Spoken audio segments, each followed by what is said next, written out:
বাংলাদেশে ইলেকশনই হতে দেবে না। এর পরের যেটা ষড়যন্ত্র সেটা হচ্ছে ইলেকশনই হতে দেবে না, তবে দেবে। আর আমার ক্ষমতায় আসতেও অসুবিধা হবে না যদি আমি বাংলাদেশে কারো এয়ারবেস করতে দিই, ঘাঁটি করতে দিই, তাহলে আমার কোনো অসুবিধা নাই।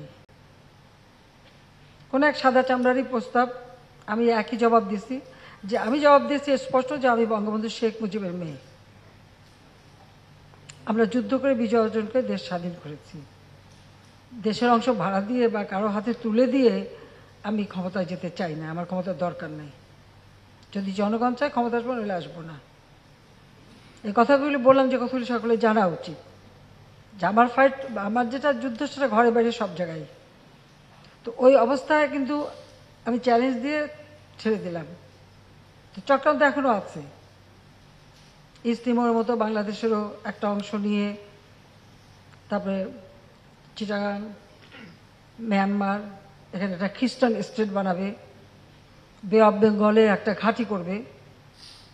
তার কারণ হচ্ছে যে বে অফ বেঙ্গল এবং ভারত মহাসাগর, এখানে প্রাচীনকাল থেকে ব্যবসা বাণিজ্য চলে। আর এই জায়গাটায় কোনো রকম কোনো কন্ট্রোভার্সি নাই। এখানে কিন্তু কোনো কারো মানে ওরকম দ্বন্দ্ব নাই, কারণ ভারত মহাসাগর এবং আমাদের বে অফ বেঙ্গল ভারত মহাসাগরের মধ্যেই একটা উপসাগর। এটা সারা প্রাচীন যুগ থেকেই ব্যবহার করা হচ্ছে। এই জায়গাটার উপরে অনেকেরই নজর,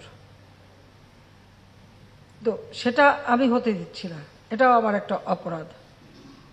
কারণ এখানে মানে এয়ারবেস করে কার উপর হামলা করবে যদি একটা দেশকে দেখানো হয়, কিন্তু সেটা তো না। আমি তো জানি আরো কোথায় যাবে।